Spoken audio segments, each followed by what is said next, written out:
What are you looking at? Oh, What are you look? Brent. Here I am. When did you get here? I'm right here.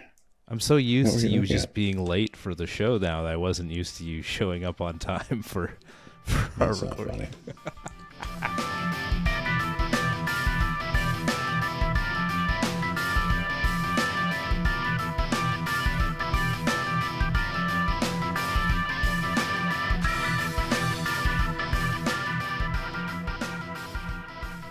Clearly still pre-recording over Christmas time. Still stockings in the background. I'm tardy. Yeah, that's I fine. don't feel it tardy. No, you look great. Give me something to write on, man. Yeah, Did you get that? You know where that's from? something to write on. I don't feel tardy.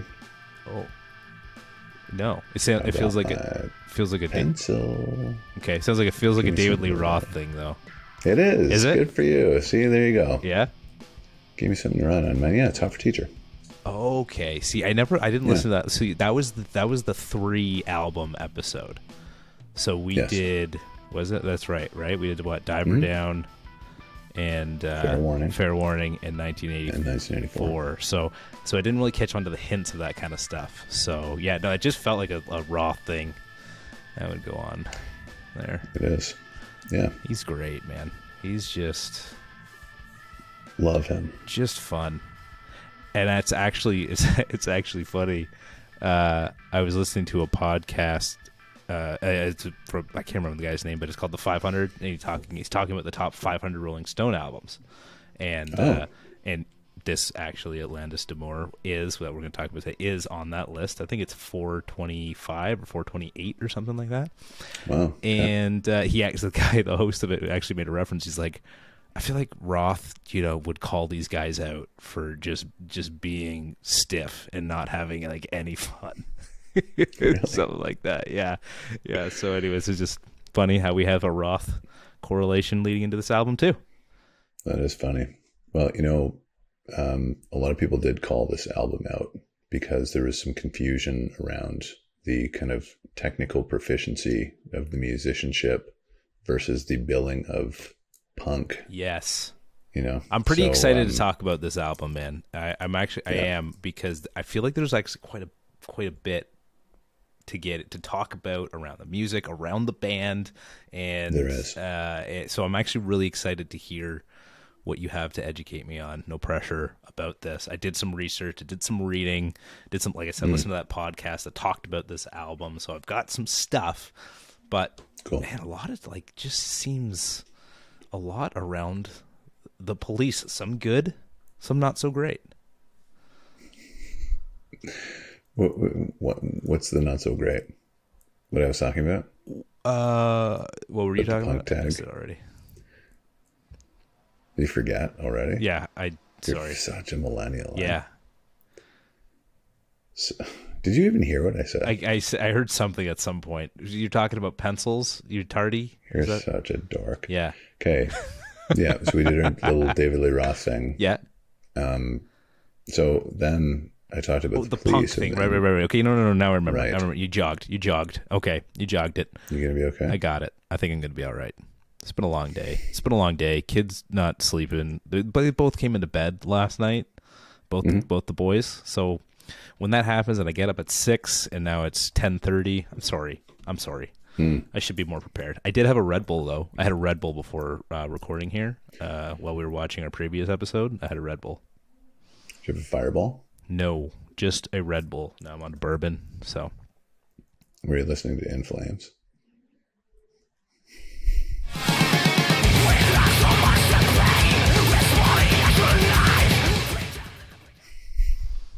Are you listening to In Flames now? Maybe that's why you're not. So let me just pause In Flames. Hold on a second. Let me go. No, yeah. So yeah, you're right. The whole confusion around the punk and the or is it reggae or is it new wave or whatever? That's like one of the most like kind of like mind blowing thing about this album and these guys. Because it was kind of reggae and pop, right? But then there was this kind of punk ideal attached to it.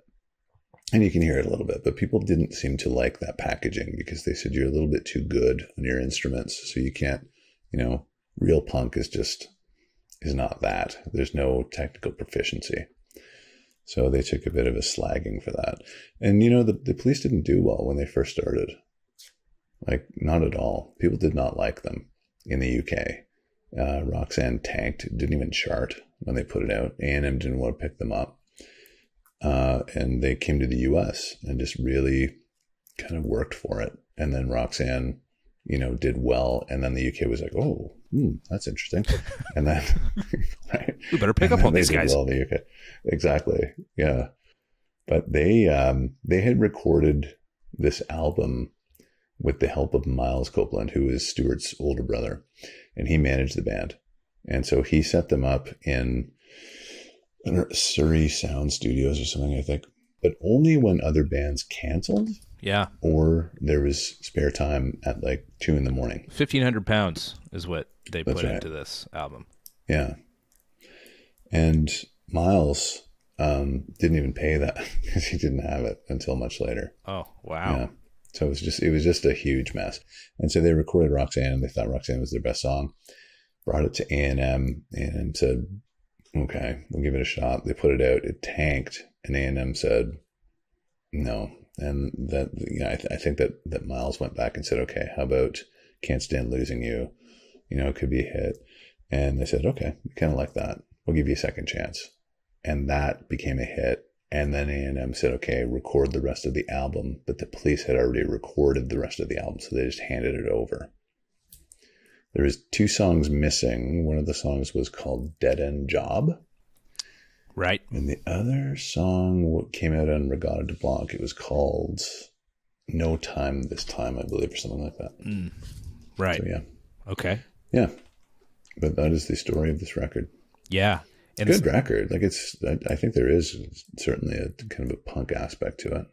I think so. Yeah. So this stood out to me as like, well, again, like we talked debuts. So actually 1978, this album came out. Same with the debut of Van Halen.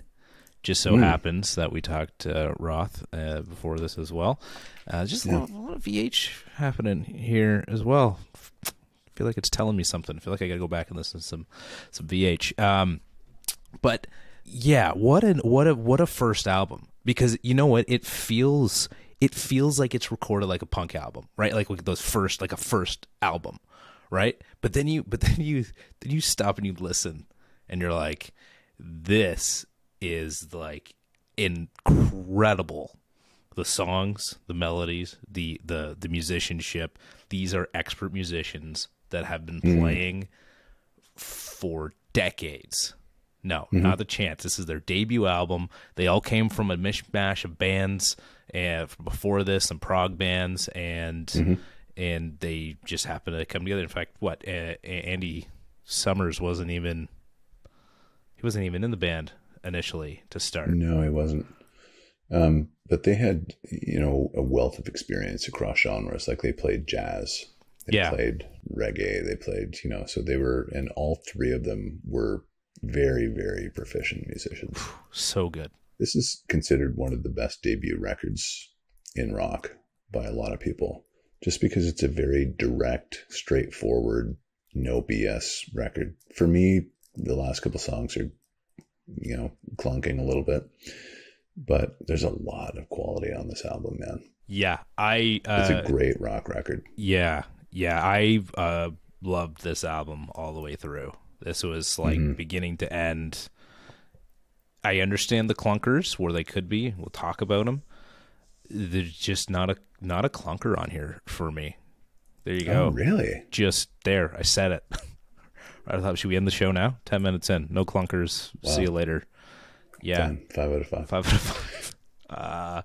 Basically, yeah, I guess there's my rating right off the hop. So what fun is this? But we can get into it. This is just, wow. Okay. Oh my goodness. So you like the record? I do, because you know what? I do love punk. I love listening to the old punk.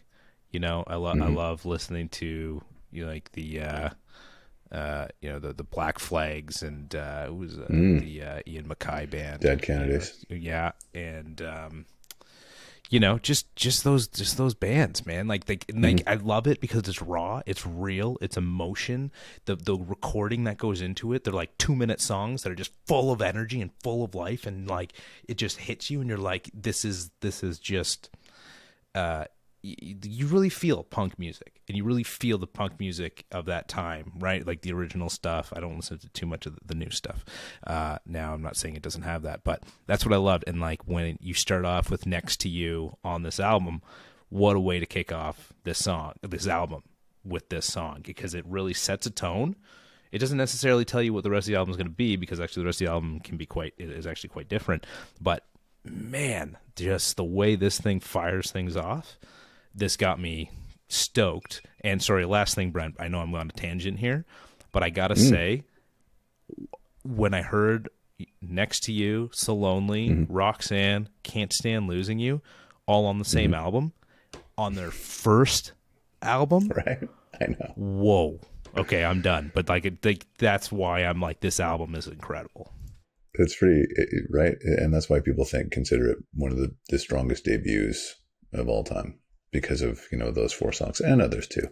So it's a strong record, and it does have that kind of, you know, punk attitude, that oppositional attitude, right? Like, and I think that adds to the record. The performance is such that like they kind of, you know, signal to you they don't really care if you like it or not. And we've talked about that in previous episodes. I love when albums have that. They're not, and it's funny because it's a debut record. So, you know, that doesn't always happen. Next to You is almost like for me, it's like a punk love song, right? Right. So it's again, it's confusing because if you listen to the lyrics, yep. What can I do? You know, all I want is to be next to you. But it sounds like it's like, oh yeah, kind of, you know, there's ferocity involved, right? Oh yes. So yeah, they did a lot of experimenting with a lot of these songs, and Miles was involved, and he would say, this is crap or this is good. And I think that they kind of looked up to him, everybody except Sting. Sting was very assured of what he was doing. And do you know how Sting got his name, by the way? Black and yellow sweater. Looks like a wasp. Yeah, his name is Gordon Sumner. Yeah. But he used to play, I believe it was a jazz band. I don't think it was Last Exit. I think it was before that. Oh, okay. But he used to wear this sweater that had stripes, black and yellow stripes. And somebody, you know, they used to say he looked like a bumblebee. So they started calling him Sting. Yeah. Plus the way you look at everybody, you just have the constant resting bitch face. You just feel like you're just giving everybody a stinging look. Could that have anything to do with it as well? Sting was not short on confidence. No. Well, nor is he. He's... yeah. Nor is he short. Back it up. Or, well, I mean, he does actually. You know, this is a good one. He's had. I've had 1,000 girls, or maybe more. You know, I don't know if that was a direct reflection of himself and the relationships he had, but maybe loved him some Sting. Yeah, he did. But yeah. So anyway, getting back to my point about Miles. So Miles said to him, maybe we should, you know, change this around because it sounds like a punk song, but it's got like non-punk lyrics. And he said, no, don't change anything about this. And he refused to kind of have it altered. And even I think the guitar solo is like a slide solo, right? And Miles was always sitting there commenting on it. And he said, wow, for a new wave band, that sure is an old wave guitar solo. Stewart Copeland has got to be the best drummer, right? Out there. He is incredible. Yeah. He is up there with any drummer that I can think of. Yeah. And I'm thinking about, you know, the greats, like the true greats. Yeah. And he's got a touch like not many other people. He plays so crisp and so clean and so precise. And it's just, it's a joy to watch his, you know, playing. His performances is fantastic. Well, I mean, like you think punk drumming when you hear Next to You, right? You know, like you hear that in a couple of the other songs. You're right. You hear a lot of that, like, but then he pairs that with like this absolute precision, right? Like when you hear punk bands of the late 70s and early 80s and things like that, right? It's all kind of like, right? And there is some of that Yep. in here, but it's like he's able to, obviously, then it's the whole the punk or reggae kind of thing, because then he could play the most ridiculous reggae rhythms as well. Mm-hmm. But, I mean, it just, like, he is the band almost, you know? But an old school, you know, kind of approach too. He like Charlie Watts and the old jazz drummers, you know, and he loved those guys. He cradled his snare hand. He cradled it between his finger and his thumb. Right, that's how he played, and he would play fills like that. Wild. He wouldn't switch it, so he was just a monster. It's like he had 8 arms. I got a drum kit for Hendrix for Christmas, so I'm gonna start trying to do that just to see if like some magic comes out. Do the jazz style. Yeah. Just to see if that, you know, probably won't make me good at all, but I'm gonna try it. You kind of look like an octopus doing that. Did I? Well, I mean, like, I feel like you gotta have like a little bit of like movement, you know, when you're like feeling it. Yeah. Whatever. It is so difficult. I mean, it's one thing to be able to like competently play the drums, right? And some people just have a gift, and it makes you shake your head when you watch. And he's one of those guys. I just shake my head when I hear and see what he can do.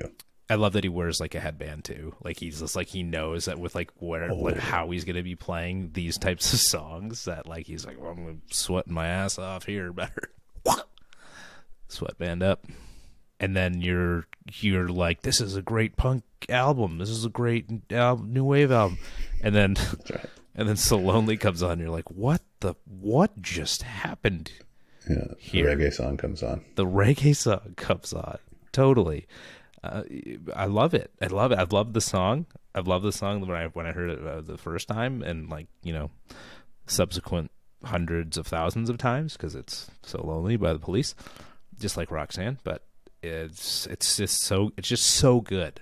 Again, when you put in the context of it being their first album, when you put in the context of it being 78, and again, we kind of come back to this idea of nobody really at this time caring, like, just because they were just having fun. They were out there. I don't know actually if the Police ever had fun.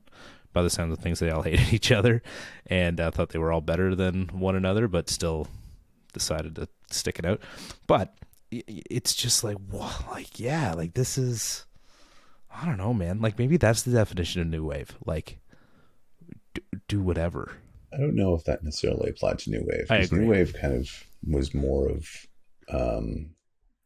it was more clearly defined, right? Whereas the 70s kind of ideal was let's just try this and see what happens. Or I don't care what anybody else thinks. I'm going to try this, and, you know, we'll see what happens. See, here, I don't even understand what new wave means. Okay, and this is me not even like millennial maybe should know this. I feel like I'm like, you know, from the 60s right now, going, what does new wave even mean? Because I actually have no.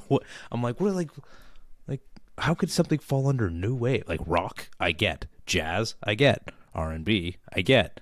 New wave, what does that mean? It's characterized more by synthesized kind of music. And so it was, you know, bands like Talking Heads. Yeah. And, you know, that didn't necessarily rely on like rock guitar riffs. Okay. Right. So bands like that kind of carried new wave into what was also called new romanticism. Okay. And the Police kind of were like right under this movement. And there were bands, because there was a ska implement there too. The Motels, General Public, Elvis Costello was in there for a little while. And that eventually morphed into, you know, bands like Duran Duran in 1983, and Human League, and, you know, synth heavy bands that were not rock bands. Who are the guys with the red hats? Like Devo. Yeah. Yeah, that's right. Yeah, exactly. Or Gary Newman, right? Cars, you know that song. Yeah.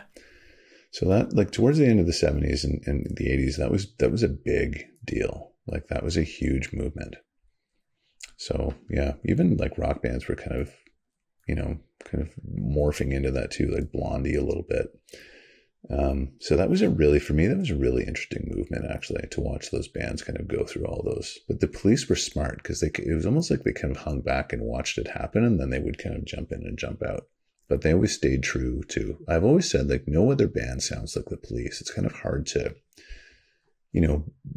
like, track their influences just because there's jazz and reggae and, pop and maybe a little bit of punk.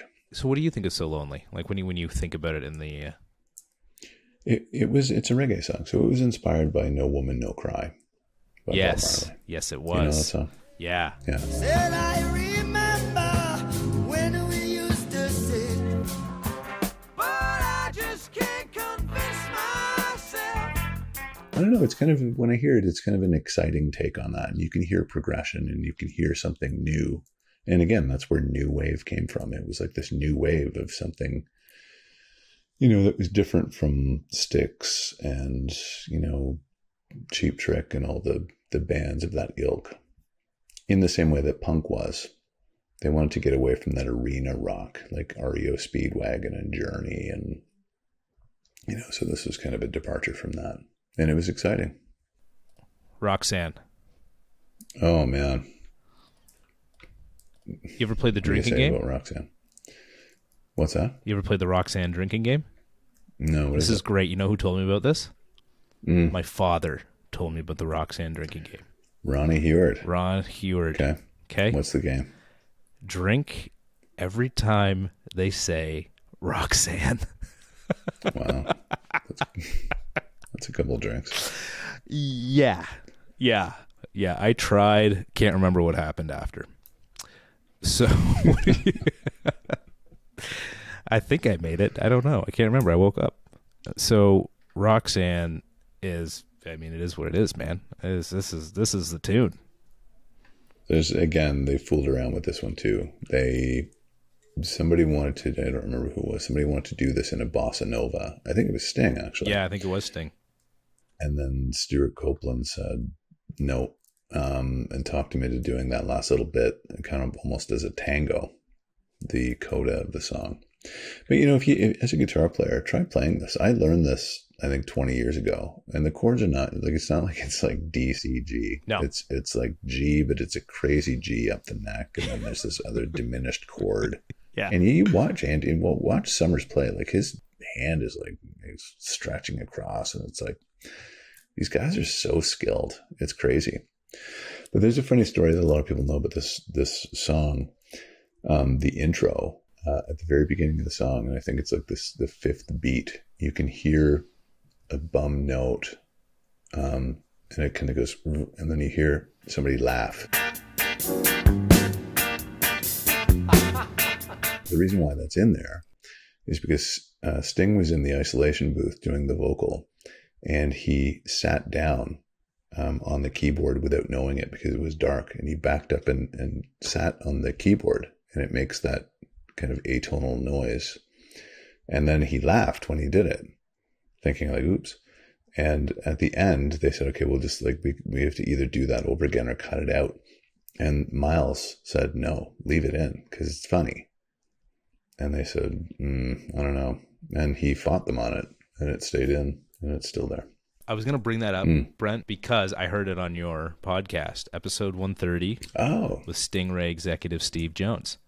That's right. That's where I learned about it. This is where you learned about it? This is where I learned about it. So this was the first time that I really actually was turned on to your podcast.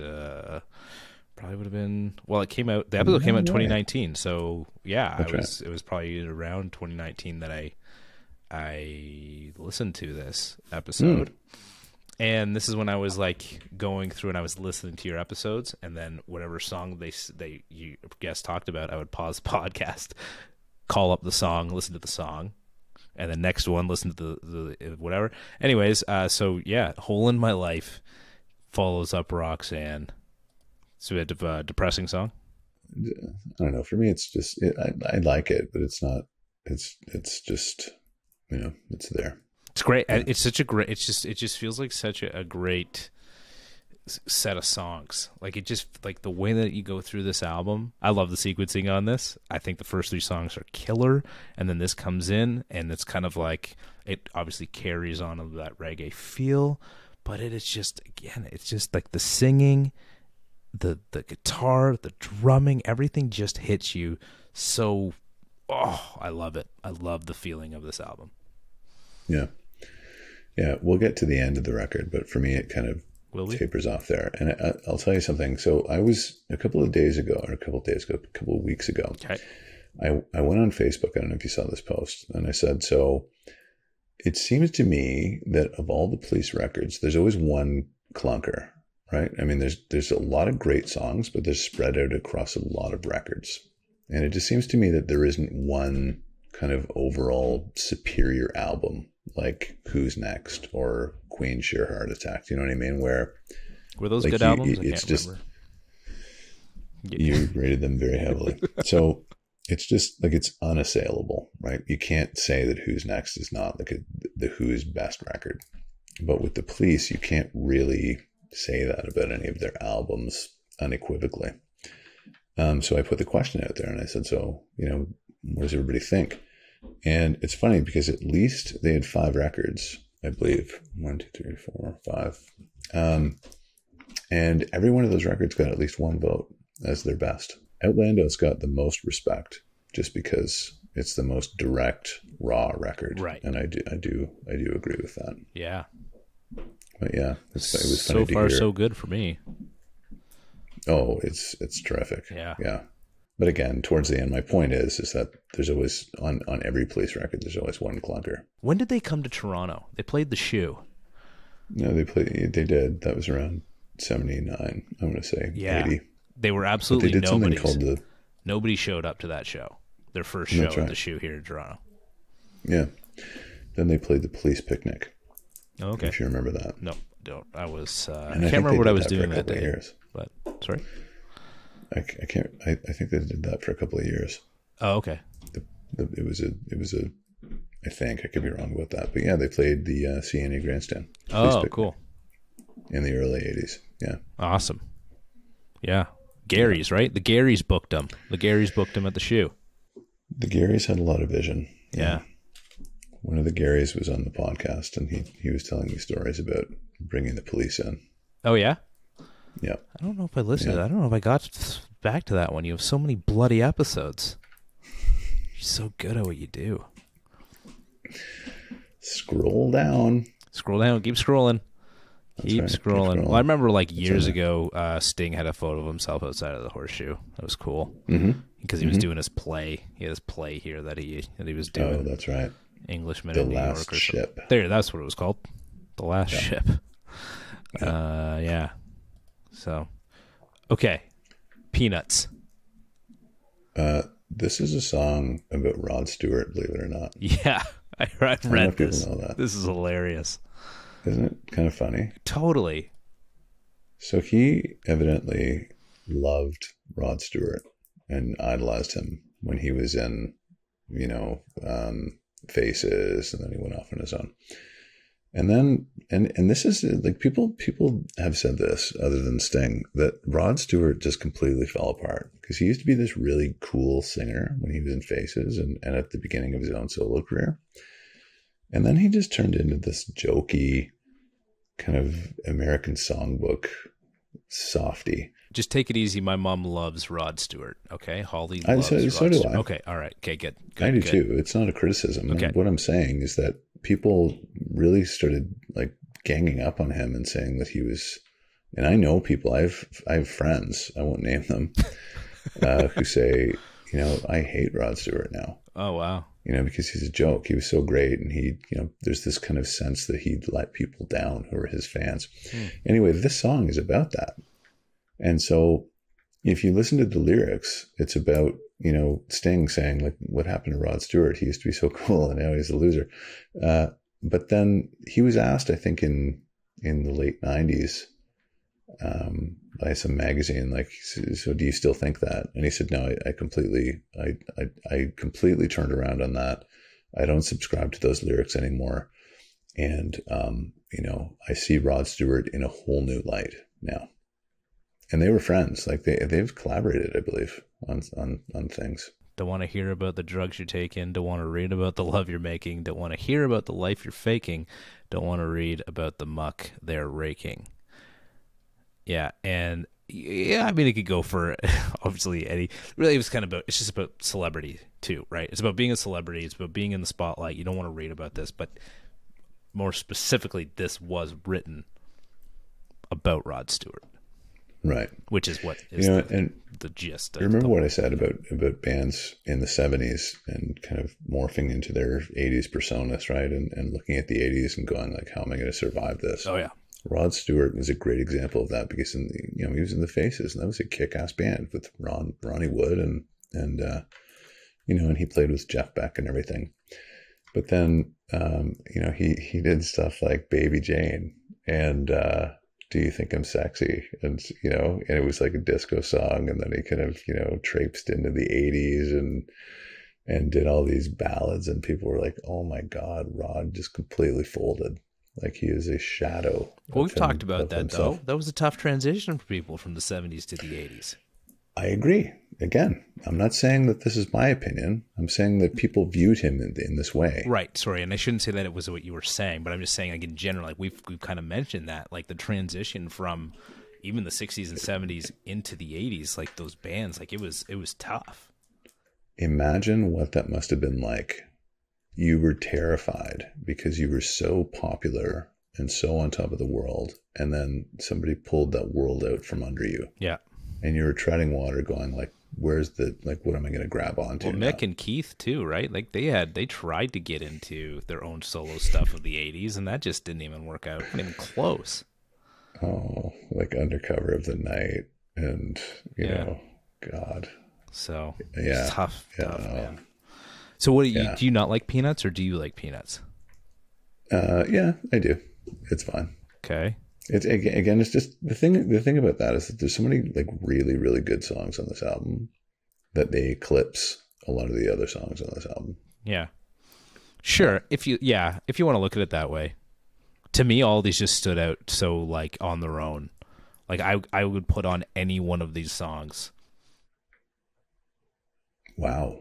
Like on the whole record. On the whole record. 100%. Oh, wow. Really? Oh, yeah. Okay. I want to get down to the bottom of side 2. Then. Okay. Well, like maybe number 9, I wouldn't just be like, I got to go listen to Be My Girl Sally. But I love it. I love it on the album. I love it. Oh, dude. I do. See, this is, this is a great example of the number 9 rationale.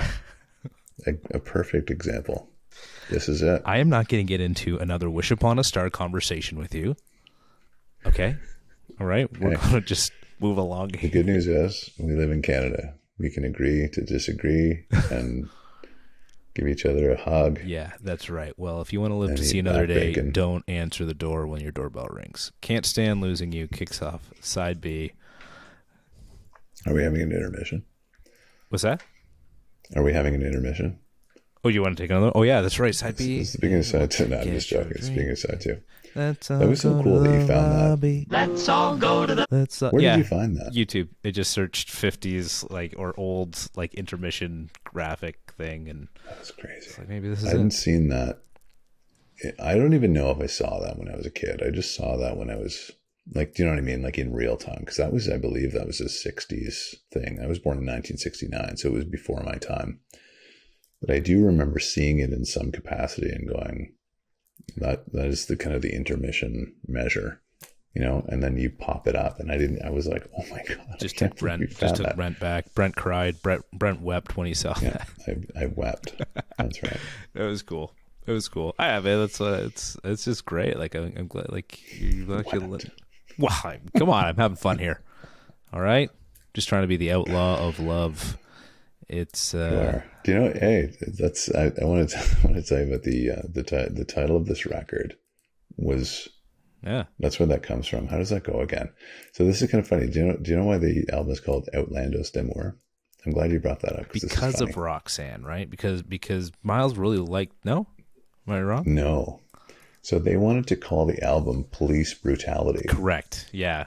which is so dumb. That would have been brutal. So I think that was Miles's idea at first, but then he said, okay, maybe not. What we should do is inject some romanticism into this, and we'll make it like a kind of a romantic outlaw like thing. And the guys are like, what are you talking about? And he said, why don't we call it Commandos of Love? And they were like, I don't know if that's going to work out. And he said, okay, let's add a little bit of a flair to it. Okay, so Commandos D'Amour. And then, they said kind of like outlaws. Yeah. And he said, so, okay, combine those two words. So if you combine outlaw and commando, it's Outlandos D'Amour. Outlaws of Love. Love Commandos of Love. That's where that came from. It was just this bullshit session that they were doing, sitting around like, kind of throwing these ideas back and forth, and that's where the record title came from. It's funny, eh? Again, you think about how uptight this band was about certain things, and then how some of the just off the cuff moments are like pretty important to the band as well. See that too, but there's a dichotomy because a lot of this is like juvenile fun, right? And like Can't Stand Losing You, is kind of about a kid who kills himself or wants to kill himself because his romance failed. Right. And Sting was asked about that, and he said, it's just juvenile stupidity. Right. It's a joke. And then I think there was some controversy after that because he said teenage suicide is a bit of a joke anyway. And someone was like, hey, wait a second. Yeah. So, but it was juvenile, but you're right. But they took themselves very seriously as well. And they actually did explain this in this podcast. I'm really referencing here. Maybe I should put a link to it, give these guys some credit. But what they talked about was like, it's that idea of kind of like killing yourself being like this thing as a kid. You're like, well, I'm not going to be here. And my parents are going to feel really bad because they didn't give me Fruit Loops for breakfast or whatever, like when I asked for it, and I'm not going to be here, and they're going to feel really bad about it. And kind of death at a young age is sort of like, so I'm not going to be here, but like you are kind of like, you don't really understand fully what that means. You still think in some way you're going to exist. You just come back if you want. Right. And so I don't think he phrased it properly. I think it was phrased terribly. But that's the idea, right? Like, well, won't be here, and people will feel bad. But really, all this guilt will be on your head, right? You kind of use it as kind of a funny thing. So, the cover art for this single was a picture. This is so bizarre. A picture of Stewart Copeland with a noose around his neck, standing on a block of ice. Yes. Waiting for the ice to melt, so he's going to kill himself. That was the cover art for this single. That's wild. On the sleeves. And so the BBC freaked and said, we're not playing this because you're, endorsing, teenage suicide. And Miles Copeland loved it. He's like, okay, let's capitalize on the notoriety that you're getting from this. And they pushed it. And I think they did something similar for Roxanne that was kind of controversial. And, they went from there. And songs like Don't Stand So Close to Me came from that idea too, right? It's like the taboo topics that nobody talks about. Well, that's I think, and it's interesting, right? BBC didn't want to play that one. And I also think they didn't want to play Roxanne either because of the content of prostitution the song as well. Yeah. Right away, it was almost like kind of 0 for 2 for them in terms of, pop likability, right? Because people were like, okay, so here's a song about prostitution. Oh, here's a song about suicide. You're not really giving us much to work with, said the BBC. No. But that's, I think, that was the punk ethos idea that people were like, oh, these guys are like outlaws. Right. Yeah. Outlaws of love. For sure. For sure. Can't Stand Losing You though. I do love how they go from this like cool reggae thing for the verse, right? But then like the chorus comes out of nowhere, like brilliant, just like brilliant to kick into something like that, because that's the thing that I I look forward to the most in that song is that transition from this like really heavy reggae into this really like jovial type of a chorus. Incredible songwriting, but also just propelled by incredible musicianship. And I'm thinking about Stewart Copeland when I say that. You know, that part when they go into the bridge right before the chorus, his drums kind of push that through. Like he hits that. There's a snare that he's just like, you know, and it's like he's just pushing it, and you're like, whoa. And then you friggin' flip a switch into Truth Hits Everybody, like right in punk. Punk, yes, definitely. Yeah, it's great. See, this is where the album kind of turns for me a little bit, because it's fine, because it's punk and stuff like that, and it's okay. But then, you know, after this, I think, you know, kind of the album is kind of a spent force for me. Like it's, I don't know. The last 3 songs are not anything I'm interested in. Really? From Truth Hits Everybody. Okay, I love Truth Hits Everybody. Again, just to love I love the musicality of it. It's just brilliant again. And then like Born in the 50s, cool too. Like great hook, and like maybe a little too simple, honestly, like in comparison to the sophistication of everything else on the album. But man, I just nothing like. Again, people would kill to write these songs as part of like any number of album they've been doing. Well, it was almost like George Harrison in the Beatles, right? So a song like, you know, Born in the 50s maybe is great, but George Harrison wrote it. It wasn't a Lennon-McCartney composition. You know what I mean? It wasn't a Roxanne, or it wasn't a Can't Stand Losing You. Mother cried when President Kennedy died. She said it was the communists, but I knew better. Would they drop the bomb on us while we made love on the beach? We were the class they couldn't teach because we knew better. So interesting, though, too, when you think about that. Guys from England singing about American... They all did. Situations, yeah. America mesmerized English people, you know, and I'm not going to speak for everyone because I know that's a blanket statement, but think about everybody. Think about the Beatles. Think about Supertramp. Think about the Police. Like they all had these visions of America because, you know, that was the place that they wanted to make it. Like, let's go to California. Everything's, you know, everything's about California and sunshine and fame and money and prosperity, you know. And keep in mind, I mean, I love the UK, but it's got its challenges weather-wise, and you know, it takes people who've been to England know what I'm talking about. Like it can be a challenge.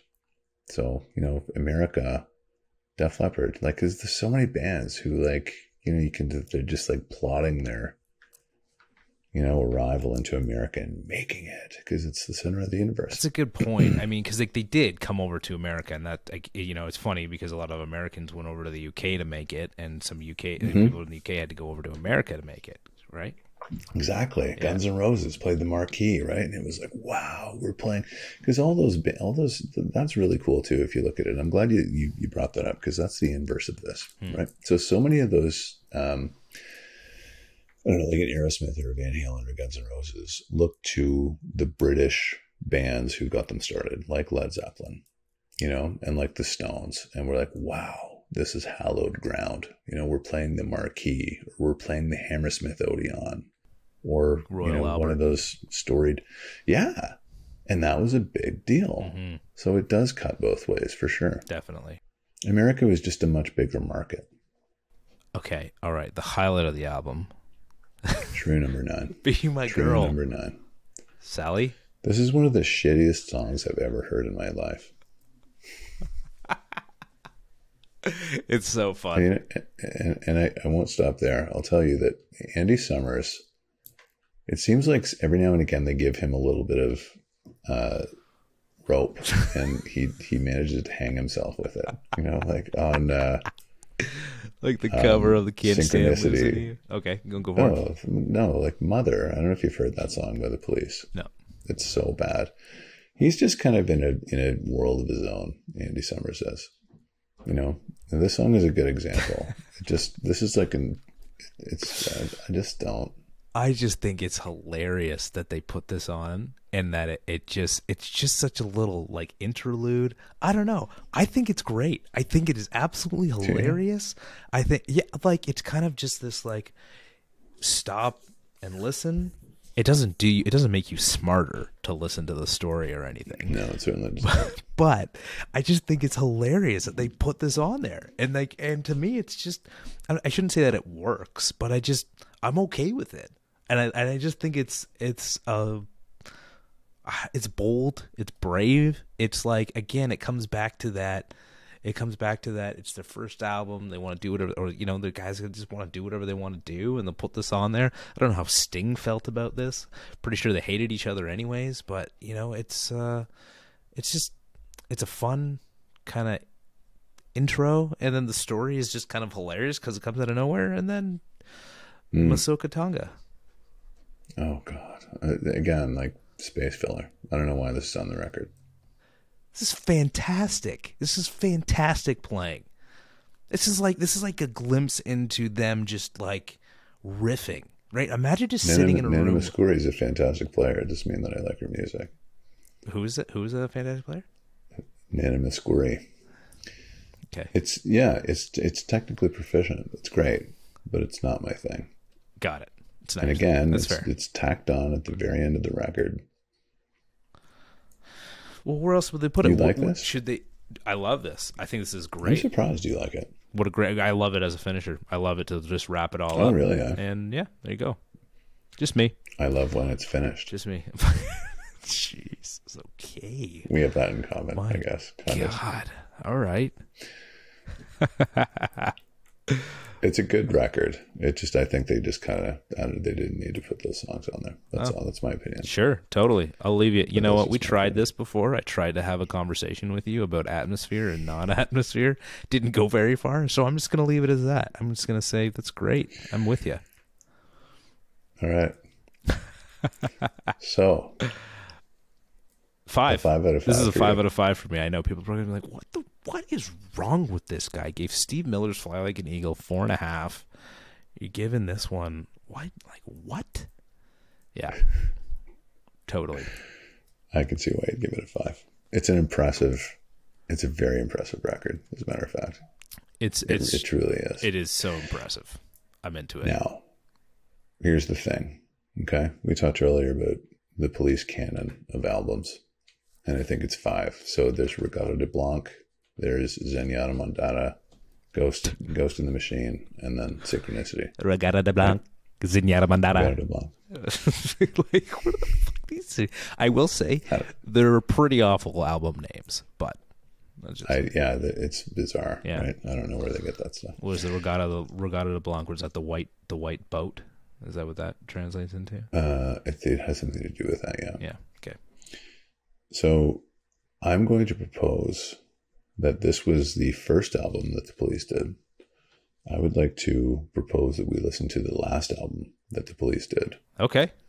And we can compare and contrast. I'm in. Because they're quite different, but in some ways they're quite similar. So that album is called Synchronicity. Okay. I know that song. And I'm very, very interested to hear what you have to say about this record. Love it. It's been a while since I've said this, but you know how I know Synchronicity? Rock band. Oh, God. What's the matter about that? I learned a lot of songs through Rock Band. Isn't that a good thing? We're doing so well, and then you had to mention I could play this song on Rock Band. I'm so happy for you. Could you believe that? Man, I'm so good. Yeah. I would fail, but I could play for a little bit. Just a little bit. Okay, Synchronicity. Yes, Synchronicity it is. That's their last album? Yes. I thought they had Synchronicity too. Or is that just on the album? No, it's not an album. It's called Synchronicity. Okay. Got it. Good. Get it? Got it. Good. Oh, Synchronicity. I'm looking at it now. Yeah, look at that. Synchronicity 1 and Synchronicity 2. I'm so excited to listen to this. It's going to be... So I'm really interested because it's a different kind of record, but I personally love this record. Okay. And I listened to it quite a lot, way more than Outlandos D'Amour. Really? Okay. Yeah. Yeah. Right on. There are some brilliant deep cuts on this album. Ooh. Yeah. Sweet. Yes. Okay, I'm going to get into this. All right, man. All right, man. This is not my favorite Police record, though, nor is Outlandos. Zenyatta Madonna is my favorite, but that's for another time. Okay. Got it. Off you go, young man. Sounds good, man. Okay, when I see you next time, those decorations better be gone Oh, we'll see. for the next recording. I'll just keep them up all year. That is It's Christmas depressing. every day in this. I could write a song called Can't Stand Losing You just based on that. Based on that. Idea. All right. Right. See you later. See you, man. Bye, man.